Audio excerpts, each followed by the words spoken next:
Good afternoon, people joining from Turkey. Good morning, people joining from the States. Welcome to our talk.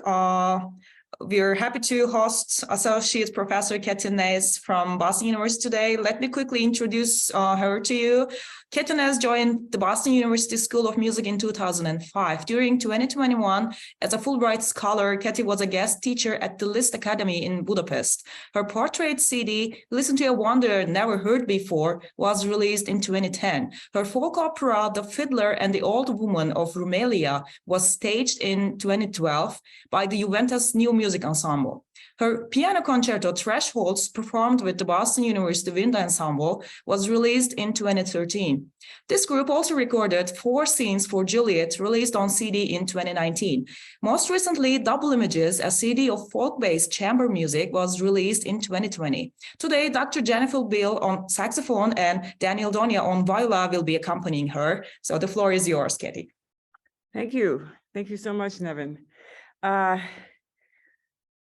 I wanted to start with a question. What would Bartók have thought today of how his music and the music of his ethnomusicological research and world music in general has been radically transformed through mixture with popular cultures, both in Hungary and throughout the world, and now in Turkey as well, as I'm beginning to learn. For me, Bartók is a citizen of the world in his willingness to go on unbeaten paths, to get lost, and to discover something new.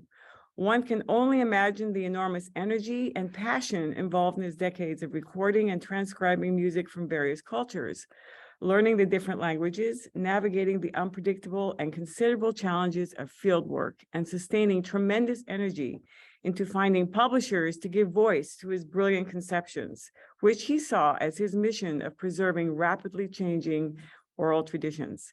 And all this while maintaining in several parallel universes his lives as a visionary composer and pianist.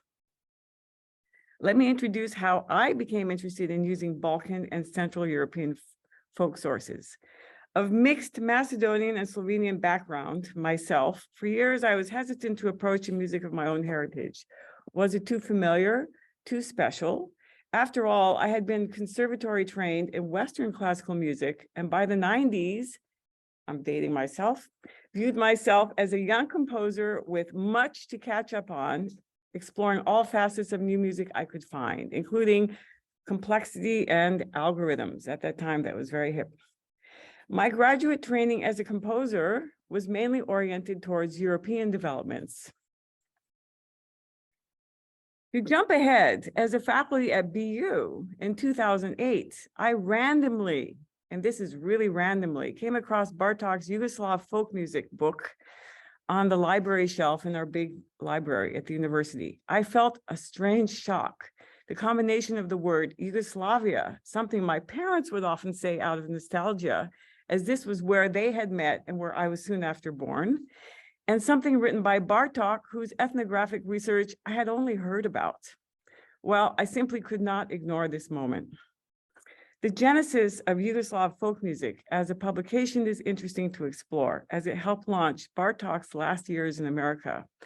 After he had given a lecture at Harvard in 1940 as part of a 5-week concert tour, his second visit to the States, through the invitation of Albert Lord, Bartók was made aware of Harvard University's collection of recordings by Lord and his teacher, Milman Perry, of the Bosnian and Herzegovinian sung epics, descendants of Homerian epics. Perry, unfortunately, had died 5 years before. Bartók was excited by the extent and completeness of the collection and the sheer length of some of the recordings. One epic lasted 12 hours, and he looked for a way to return to this collection.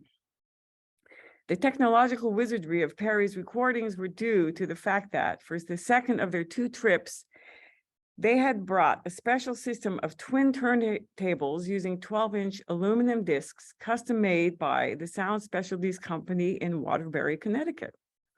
So as to not interrupt the singer doing recording, a switch directed the signal to the second turntable when the first disc was full, and the first disc was flipped over to allow a continuation of recording. During Bartók's own years of field recordings from 1906 to 1918, and World War I basically had stopped his efforts. He used wax cylinders, which could record only up to 3 minutes or about 3 or 4 stanzas of a song. The Perry collection provided Bartók with an opportunity to look into long-standing questions about Serbo-Croatian music. That's what they called it at that time, which had interested him since he first collected a Serbian melody in 1910. He was occasionally able to record examples in his own fieldwork and often compared these melodies and those of other researchers with music of his own Romanian, Hungarian, and Turkish research. In 1940 to 1942, while in residence at Columbia University in New York for 4 semesters, Bartók transcribed much of the Perry field recordings. Sadly, this was the last large body of transcription work Bartók would be able to do. In my first composition, inspired by Bartók's fieldwork, Postcards from the 1930s, I set 14 of the women's songs in this collection as encore pieces for my violin duo. I later returned to Macedonian instrumental and children's songs in this same collection for a work called 5 Moments, which I hope to show today.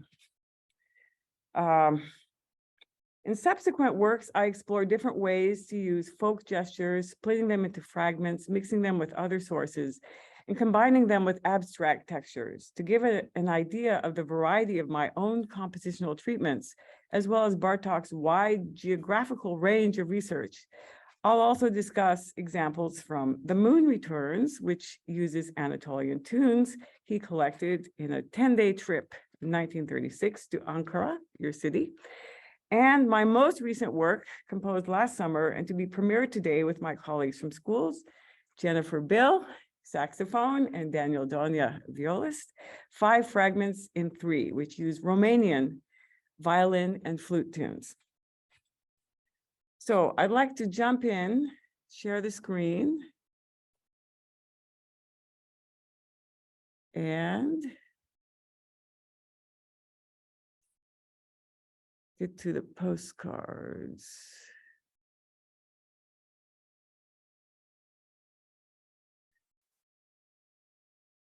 Okay.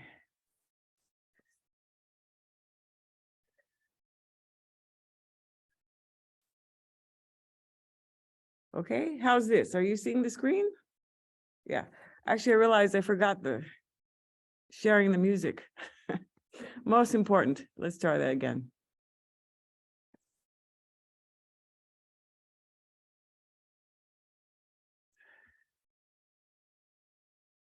In the meantime, let me inform latecomers that I will be sharing Ketty and her colleagues' bios soon in the chat. Right. Okay. All right. I'm sorry. There's something else I needed.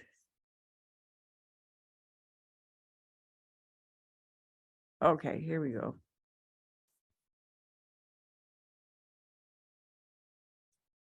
Okay, so these are the Kumavi Mountains, where Lord and Perry were doing most of their research. And these are photos from the Milman Perry Archive at Harvard. They were also very kind to provide these musical examples, which I'll be playing for you.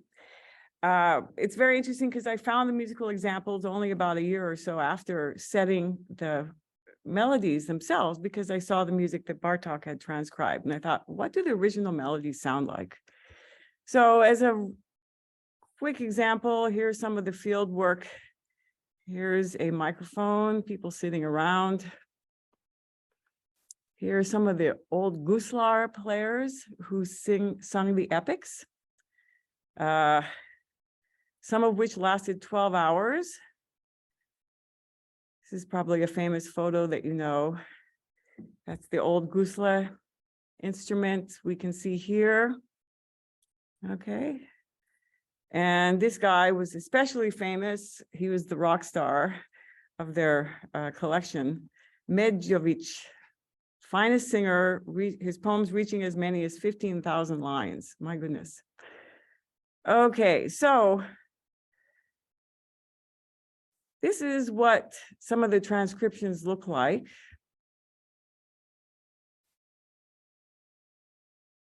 Okay, and we can see here very interesting 2 lines, one of which is kind of a Schenkerian analysis of the main melodic tones.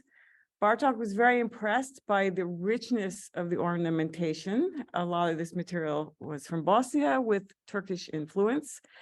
So he found some kind of way to capture the rhythmic complexity. As you can see here, we have very exact durations, triplets. We have a key signature with an A flat slightly raised. Here's this G that's slightly raised. Can you see my cursor when I'm moving it around? Great. Okay. And we have the starting pitch of the singer, E flat. He, along with Kodai, when they were researching, developed a system of notating the material, categorizing it, developing the scale, which I'll show you in a moment, transposing everything to begin to end with this G4 above middle C. So here are the scale degrees as they run through the gamut. And then a system of cadences, half cadences, full cadences with a full box or circle. So for example, this is a half cadence on 4, which would be C, full cadence on flat 3, B flat, and then another half cadence on 4. Okay. I'm going to run through these a little quickly. I'd be happy to send the slides later. But here we can see also the range of the melody is from 1 to flat 3. So from G to B flat. Okay. And then we have a system of how many syllables there are per lines. Bartók was meticulous with analyzing the music in various ways. How many syllables per lines of the song, the range of the melodies, where do the cadences lie? Then you see here small and large note heads. I think that's for melodic emphasis. In general, the notes preceding the main tones take tempo away from him. He was coming up with all kinds of ways to try to capture the complexity of what we was hearing. So here's what he actually heard. And keep in mind, he was listening with headphones to reel tapes. These were housed in Colombia. He would listen to one of these songs about 100 times, he said, to try to finally capture the transcription. How do I move this somewhere else? They can't see it. They can't see all that? Okay, great. Sitna kniga na żalocie, sitna kniga na żalocie, sitna kniga. Okay, so as an example of how I set this, for violin and piano, there's a version for viola and piano, a version for cello and piano.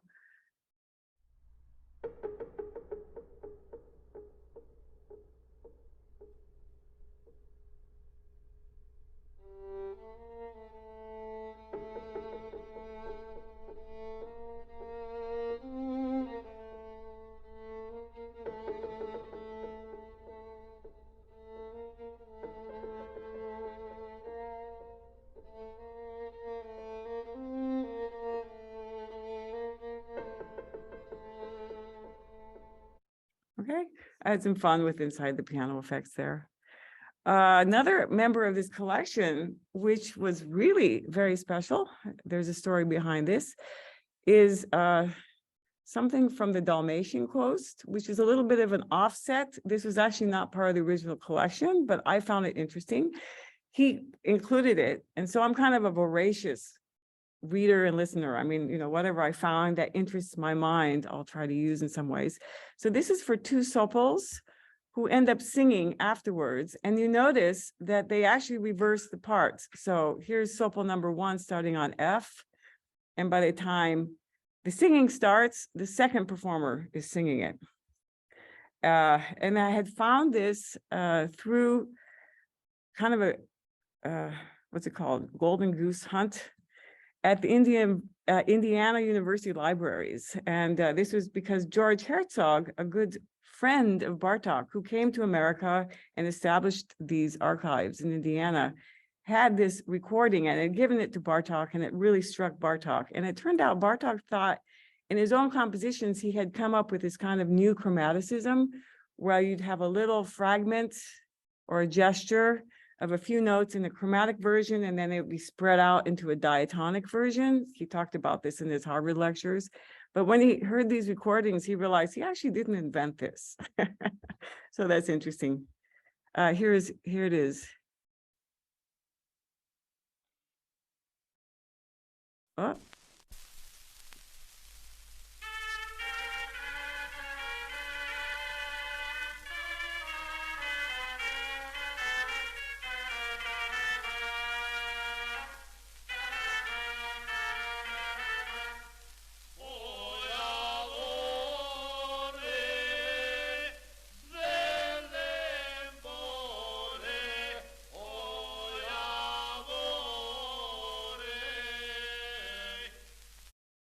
Okay, that for me is very striking, and I use this kind of singing in a new piece for piano trio to be premiered in the spring. But here it is, my setting, to show an example.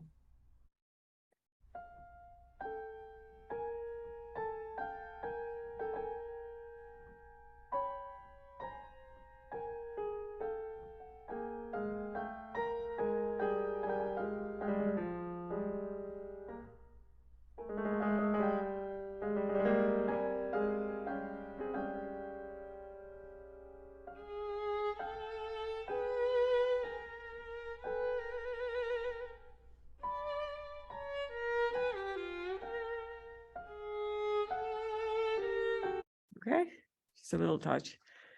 One more example from this collection. This is just fantastic. This for me was so much of a Stravinsky sound. These two voices singing tightly. I haven't shown you the lyrics, but they're really quite spicy in most cases. Here is like, my daughter, you must have anything to do with anyone, either good or bad, for my heart is filled with sorrow. Basically, they're pretty dire, you know, there's not much happiness in these songs. Okay, so original.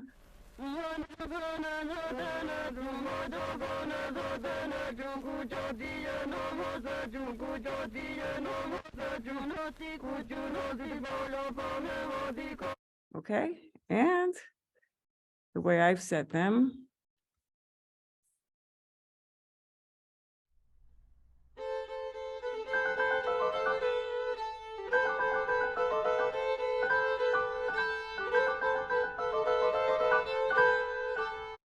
Okay, just as an example. So I look for various kinds of textures to respond to the folk material, which usually ends up being in the string part or the solo part.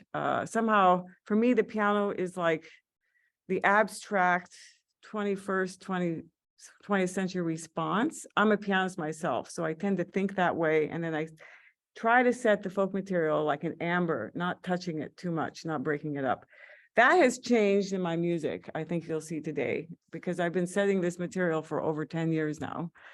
Let me jump to another. How do I get out of this? Okay, there we go. Oh, we have time. All right. The Macedonian version, it's interesting because these were also part of the Bosnian collection, but they were only in fragmentary form. Bartók decided not to publish them. So I still went ahead and read through and found some very interesting things there. One of which was a combination now. I'm starting to combine two different things. So this is one of the folk songs from the Bosnian collection, which we had heard before, combined with the tambura tune. So I'll play a little bit of both.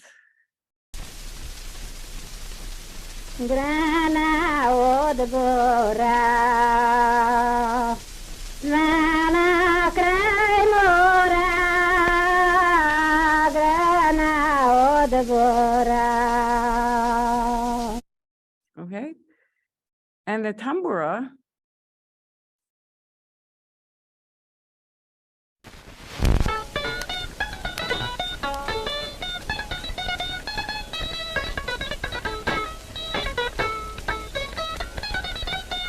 okay, I just love this. It's so fragile, sounding fragile. So here's the beginning.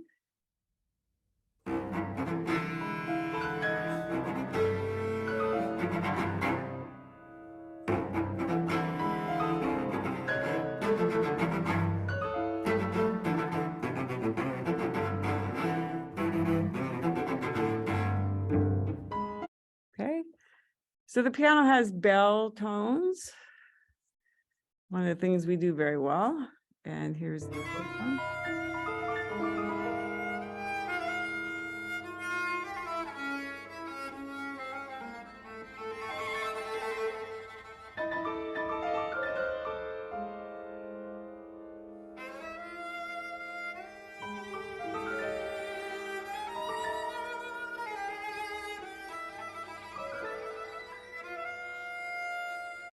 Okay, this comes on and on, goes on a very beautiful melody. Something I especially had fun was bagpipe setting. I had never done that before. I adore this instrument.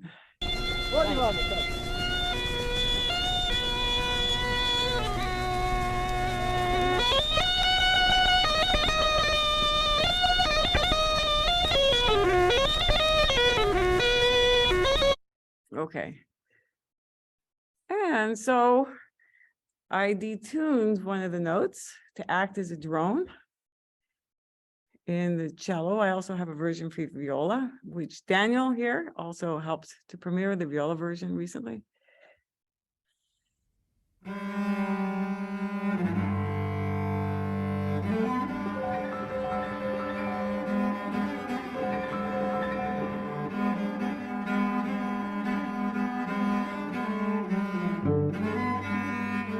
Okay, and that winds on and on. It becomes a very abstract texture. You know, it doesn't have phrases, doesn't have cadences. It's just motives that keep repeating. And that really caught my ear. Another thing I had a lot of fun with was duduk melodies for dances, which tend to be very fast. They're round dances. So I started to combine these in different meters. Here's one.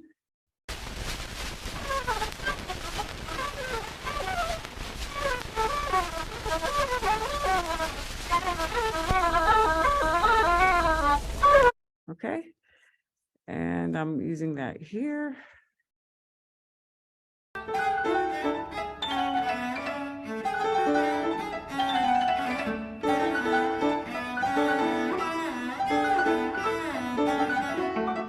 Okay, and then another duduk melody.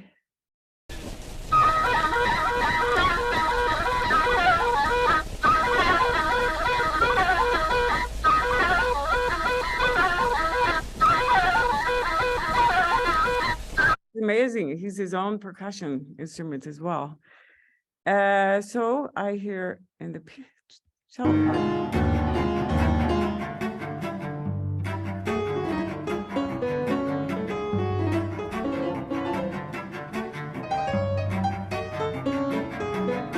So there I have two melodies going, and that was a lot of fun to put together. A lot of snickers because it was really tough. Yes. Okay, so in the time that we have, I'd like to show briefly my settings of Anatolian melodies. This is a rather early, one of my early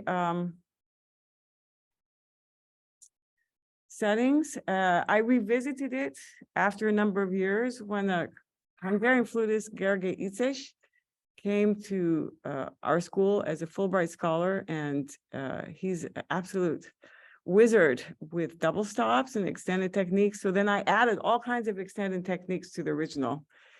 So it became kind of a different person entirely, oddly enough. So here we go. And I thought this is kind of fun. He had worked with Saigun, and they came up, let me find the full view here.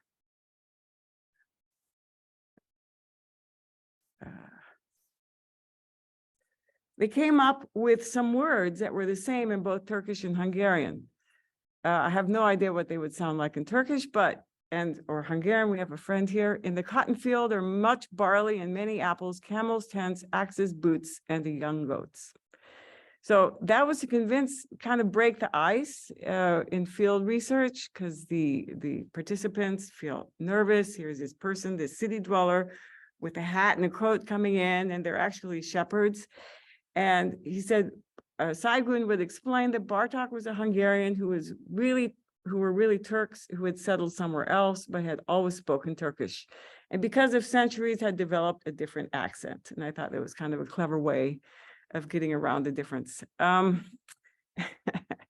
So here's some of the melodies that I used. I was really taken with their structure. They usually started up high and descended over a long, long time. Often there was a lot of elaboration at the very end. There was kind of a ululation, trilling notes. So that gave a whole sense of temporal flow, which is very different from the Bosnian settings I had been using up to that point. And here is one example.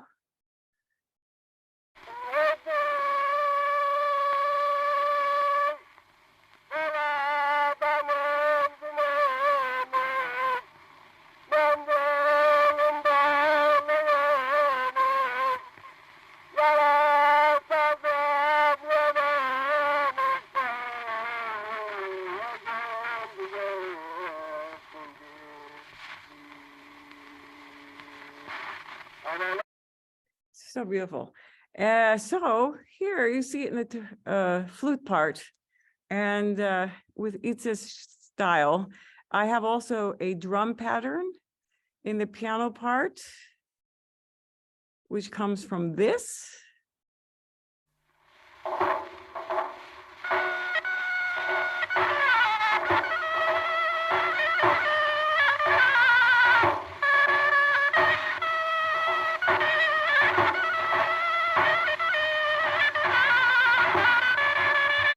Okay, so to give you a flavor of what I was doing.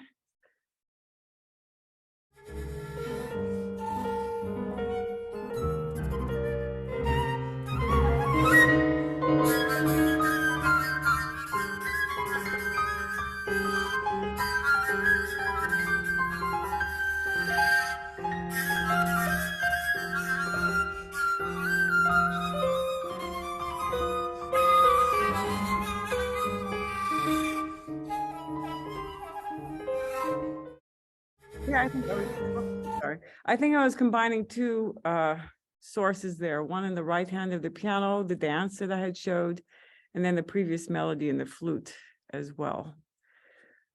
Okay, so I want to give enough time to talk about my latest piece with my colleagues here, Daniel and Jen, 5 fragments in 3.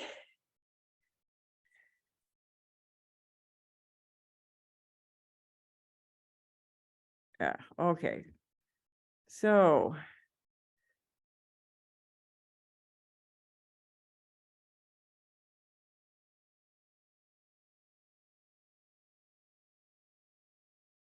unfortunately, I do not use an alp horn in this piece. I wish I had one, but there are alp horn imitations. Here we go. Okay. Just to show you some of the instruments, there are photos in all of his publications of the performers. Violin, the flute, okay.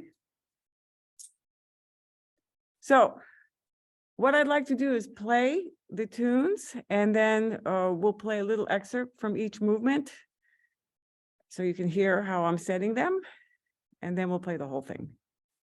So the first one starts off with this wonderful duo. You can see the violin tuned in the regular fifths.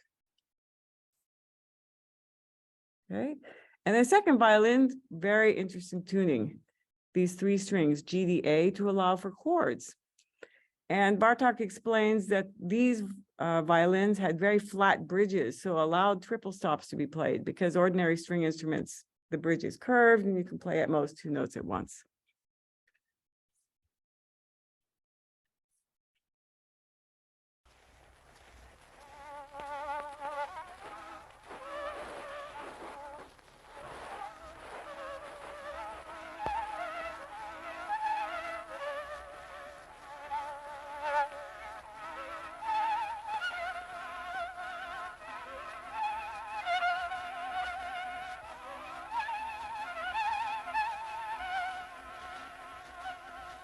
Okay, just a flavor.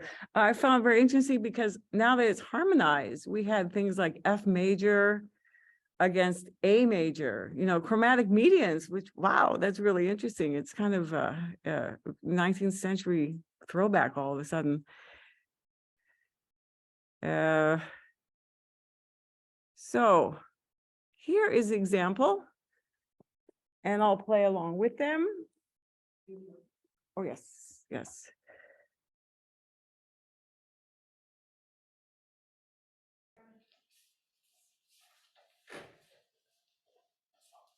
You don't need to do the chord.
Okay, can you hear me now?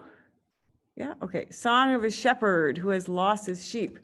There's so many songs of shepherds who have lost their sheep and songs of shepherds who have found their sheep. It's a huge genre.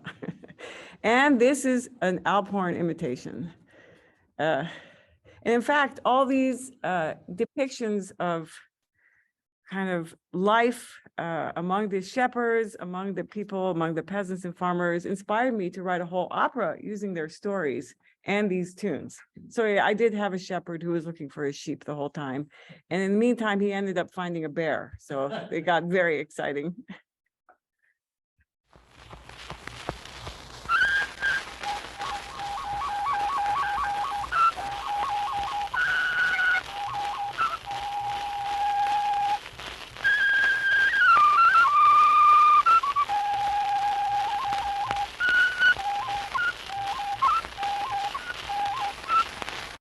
Okay. And this begins the third movement, which I entitled Calling Lost Sheep.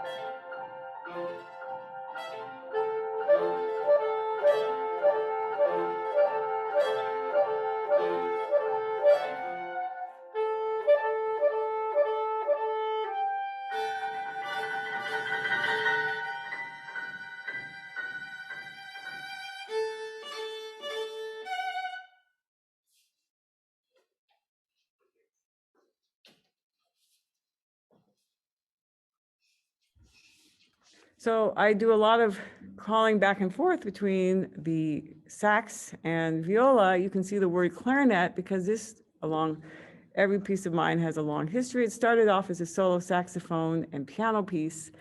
And along the way, I thought, oh, Dan has a nice clarinet viola trio idea, so I'll write it for clarinet because they overlap more or less in register, even though the timbres are quite different. And the clarinetist couldn't be found, so like the lost sheep, I reset it once again for saxophone. So now this is a trio. Okay. Oh, this is one of my favorites. So violin tune with a tremendous amount of swing to it.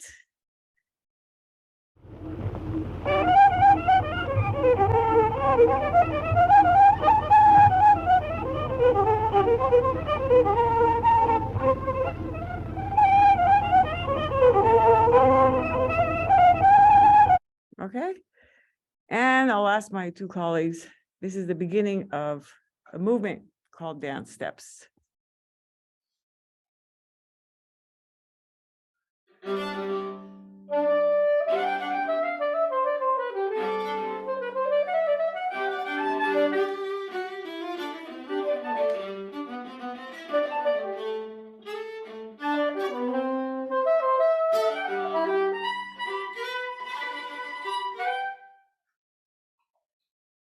Thank you.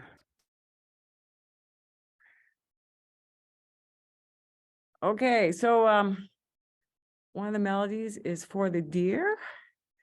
And this has something to do with their winter solstice celebration. Here's the deer. Actually, it's a very colorful animal, along with their carols and celebrating Christmas. This came in several parts, so I'll just play a couple in terms of the cylinders.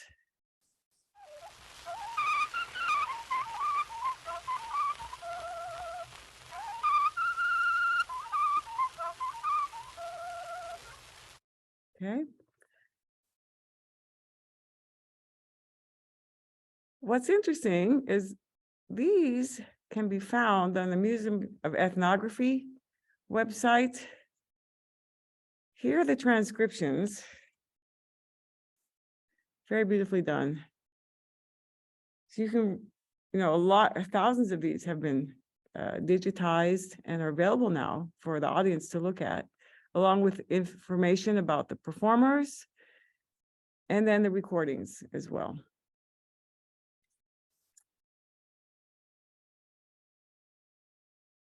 Okay, we're on the deer. Where's my deer?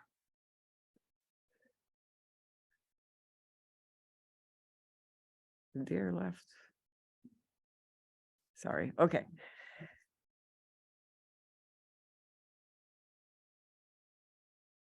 So here we are. There's a moment in the last moment where the saxophone has kind of a big solo. So I'll ask my two colleagues to play this.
Okay, thank you.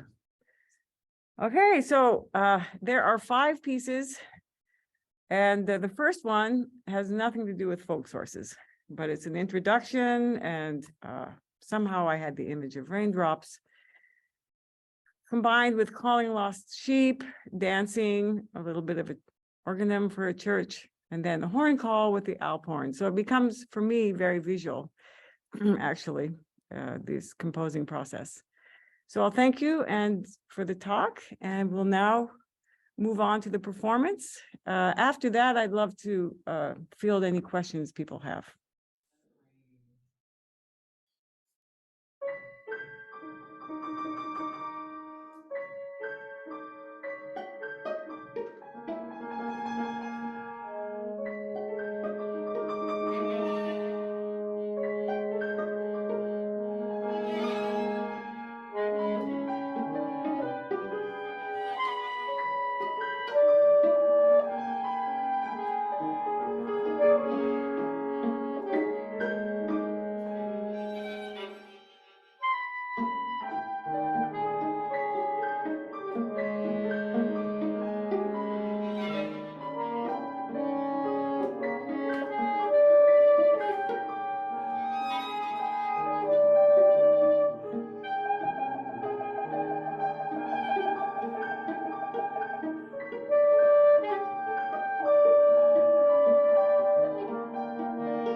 So thank you so much for sharing this very first performance of your amazing composition and all the details in the background, going back to more than a century. It was so interesting to hear the connections between folk music, Bartók's fieldwork, and your compositional style. And it was so excellent that your colleagues were with you to help us hear the nuances in between. So thank you all so much. Yes, I owe a huge thanks to them. It was very exciting putting this all together, and any premiere is always fraught with danger. So we weathered them very well. I mean, I was very proud of them. I was trying all kinds of new things in this piece as well. I'm very lucky and very honored. Yes. Yeah, we all are. Thank you once again. So now the floor is open for questions. You can use the chat or you can use the raise hand function and then unmute yourself and ask your questions.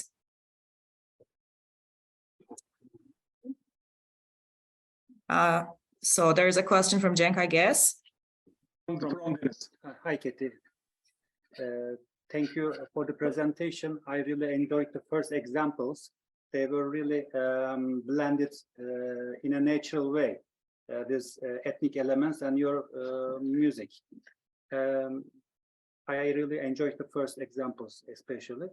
I would like to ask you, Hungarian music has pentatonic scales, interesting examples, but I didn't hear too much, or maybe you didn't choose those examples. No, Yes, I do use his Hungarian transcriptions in a series of songs. I don't use so many of them. I did a lot of them in my opera. So in general, I let the melody have its own world of harmonic field, the pentatonic or mode, whatever. And against that, I set something else. So it's almost like a polytonality. Sometimes it comes out, sometimes it doesn't. So in general, I haven't investigated the pentatonic because I love rich chromaticism. So I let the song sit in its pentatonic world. And I have set quite a few of those in my folk opera, but against it is all kinds of other material, I should say. But that's a good idea. I should try, letting it bleed into the accompanimental response to the folk song, as it were. I listened some Hungarian pentatonic songs. I tried to connect with makams, but I couldn't connect too much to the makam and pentatonic scales. Because Hungarian pentatonic is something different. Right. This is my experience. I couldn't, another approach. Yes. I agree. In fact, the makams have such beautiful microtonal tunings, and I haven't experimented with those yet. And, because I write for piano and the piano is stuck. We're just stuck with the equal tuning. But I really should start moving away from the piano because I think then I can experiment a lot more with the microtonal shifts. So you will start fretless instruments playing, maybe. Yes, you're right. Absolutely. I have to. I play fretless guitar, and it really helps me to play around, this fretless guitar. Oh my goodness! Yeah, even with the frets, you can do the microtonal shifts. Yeah, you will put, but I cannot play this, glissando and other things. The taste is, when you don't have frets. Right. So right. You can make this ornamentations easier. So I prefer with no frets. Yes.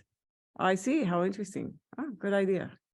And when you add synthesizers into it, it becomes more, abstract. Right. One sound with fretless guitar, but you add some harmonics, other things with synthesizers. Yeah. How interesting. Oh, how interesting. I'd love to hear. I was trying to jump in and ask another question regarding the microtonality, but you already answered it. I was planning to ask if you are intending to work on the microtones that were available in Bartók's transcriptions, how it would be possible to adapt those, because I know your instrument doesn't allow this, but it is possible with other instruments. So what would your ideas be on that? I kept it simpler for now. I just did not transfer all the microtonal shifts, but you're right. That's certainly a possibility, and I can start reworking those back into the transcriptions as they come about.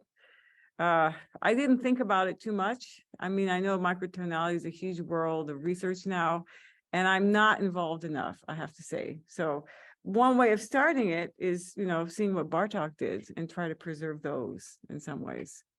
But even for Bartók, that's one example of a song that occurs many times. So another rendition is going to have another microtonal shift, right? That microtonal shift is not endemic to that song. It's endemic to the performer or the instrument or the tendency.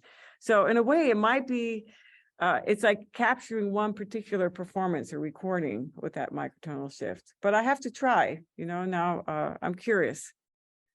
Even more complaints from the performers. I tend to use a lot of rhythms and interactions, and it's my music, it may not sound complex, but putting these can be very complicated, actually, because I shift a lot with the bar lines. I use multiple meters as well. So we have our hands full usually trying to put these things together. But I'll add something else. Why not? Let's try something new. Yeah, for non-pianists, it is complex. I can assure that it is Well, they're complex. more used to it. They're tuning. Pianists, we're miserable. I mean, we never think about tuning. I never think that's it. You know, it's kind of a handicap from being a pianist, I have to say. So if there are other questions, we can continue with them. I'm checking the chat box. No new messages yet. And I'm checking if there are any raised hands. I can't see any of them yet. Oh, there is one from Kingsley. Ah, Ching. Oh, Hello. Sorry. I loved your work. I want to ask in relation to the like introduction. I know you said it wasn't like it wasn't using any folk materials, but in the composing process, did composing the introduction come first or like last, and did it reflect like some of the not necessarily the motives itself, but some of the like gestures or stuff that was found in like the folk music? Like how much of a relation does it have to well, the good question. It was actually the first piece. I play a lot with computer algorithms. I use Open Music, which is a software out of IRCAM, coming up with different kinds of, endless variations on something I feed it. I like certain sets of intervals, certain sets of rhythms, or certain gestures. So this piece, even though I didn't play around with my software, which I usually do, I thought, well, after a while, you kind of doubt your own creativity if every time you have to reach for a computer to get the musical texture. So I was playing around with that idea of a melody that kept developing endlessly. So I had a very short melody, and then I kept expanding it further and further. And I let that bleed into the piano part. Then when the viola part was added, it added another layer of response, because I used quintuplets to the viola and the piano were bouncing off quintuplets in the accompaniment part. But the basic melody was always in the saxophone part. So it was kind of these very simple arch melodies that kept getting longer and longer. And then I love to improvise and use my ear. Okay, here's this rather square arch. In confusion of terms. It's kind of simple and basic arch form, but what can I do? A performer would expand this section, add a little variation there, add a little bit of a cadenza perhaps. So that's how the first piece came about. So in a way, I treated the beginning arch, simple arch, as kind of I treat a folk melody. I take it and I think, what can I do with this material? What kind of gestures are coming to mind? What can I contrast nicely against this folk material, which is linear, maybe something which is very unlinear or registry all over the map, right? So that's kind of a long answer to your question. That's very interesting. Thanks. Yeah, thank you. So I'm looking for other questions. If you have, you can jump in and ask. If not, I have another question in mind. I can continue with mine. So just a few seconds for Another question to pop up. Not yet. Okay, I'm going with my question. You're mentioning the sheep, the shepherd's relationship with the sheep and the deer. It was so interesting, and maybe unrelated question came to my mind. If you happen to listen to the actual sounds of those animals, and if you have any interest in combining the natural sounds of those animals into your music. I could, yes, in a theatrical setting, by all means. I mean, in my folk opera, I used a bear, but interestingly enough, the bear had no voice. I mean, you know, like a real bear. It didn't scream or shout. It just terrorized everybody. It ran across the stage. And then it was staged. The folk opera was staged, and it's on YouTube. I can share the links with you.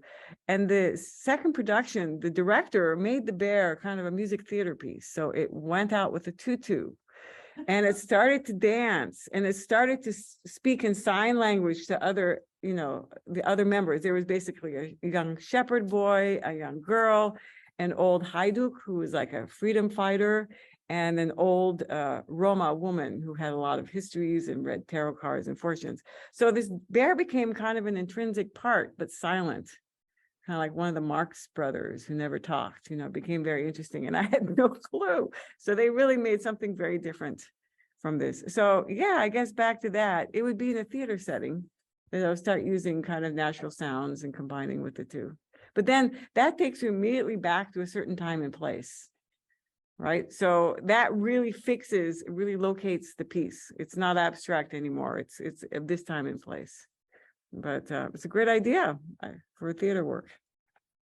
Right. We had all kinds of jokes about the sheep.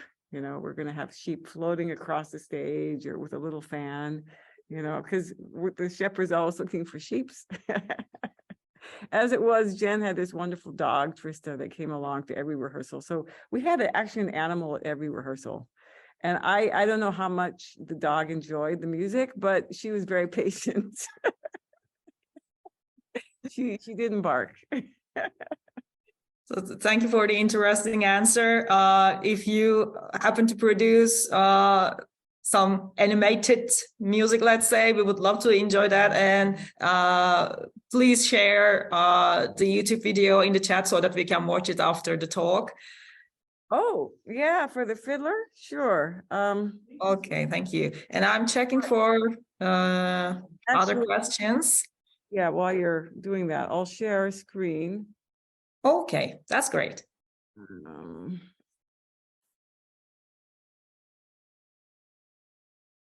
I'm trying to think the best way of doing this is maybe through my website. You can look at my website and then hear compositions, and then I have a whole page on the fiddler. So you can see these are my brother's arts, David Nez. We've got a little bit of a synopsis, and you've got the folk performance, I mean the staged, not the unstaged, the concert performance done here at BU. There's also, on the first page, the stage premiere, you can see as well. Unfortunately, the lighting wasn't so sublime, so there's a lot that's not hidden. So the performance is lovely. They did a great job. It's a very different conception of the same piece. So you can enjoy. If you look at my website, and you can just Google me, Ketty Nez, and you'll see my website there. We're going to share the YouTube image. Oh, sure, please.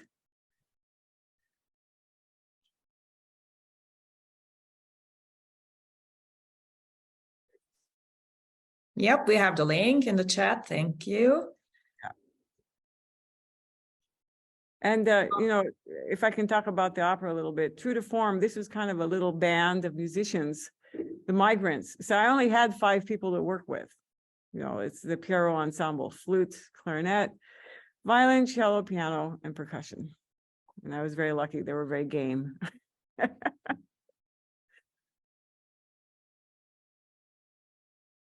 Quite interesting. I'm really excited about watching the script from the opera. And the connection is so interesting. All the field data from the folk in the Balkans come towards an abstract music. It only has hints of the Balkan atmosphere, let's say, but when knowing all the connections, it's better to enjoy the music in full sense. Yeah. Yeah, it's like two different worlds that you're migrating. Thank you. I'm looking for any hands, any comments in the chat for questions. I don't see any for now. And if we don't have any more questions, I think we can finish today. You can always reach out to me. You know, I'm on the BU website. I can send the chat link of my email. Very So simple. we have your personal page in the chat already. Raymond kindly shared it. And thank you for your email. I think we are coming to an end. Yes, I'd love to hear what the composers there. I heard a couple of them talk about their music and their work and research. I'd be very interested in hearing it. So please send. Please do send. Let's get a connection going with Ankara. You started it, Nevin. You came here as a Fulbright, and then we met at the very end of your time here, and somehow this beautifully flourished. So I'm very honored and happy that worked.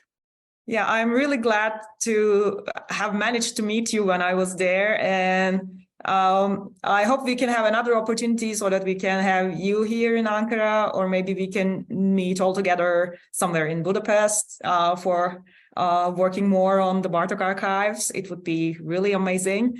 So new ideas for our grad students, maybe. Yes, keep it going. There's so much there. There's just so much there. Yeah, so thank you, Ketty, for your excellent presentation today. A lot of new ideas for the audience. It was so nice having you here today, and I'm looking forward to further collaboration. Okay, thank you. Thank you, Kat, for this nice talk and sharing your compositions and their background with us. Thank you very much.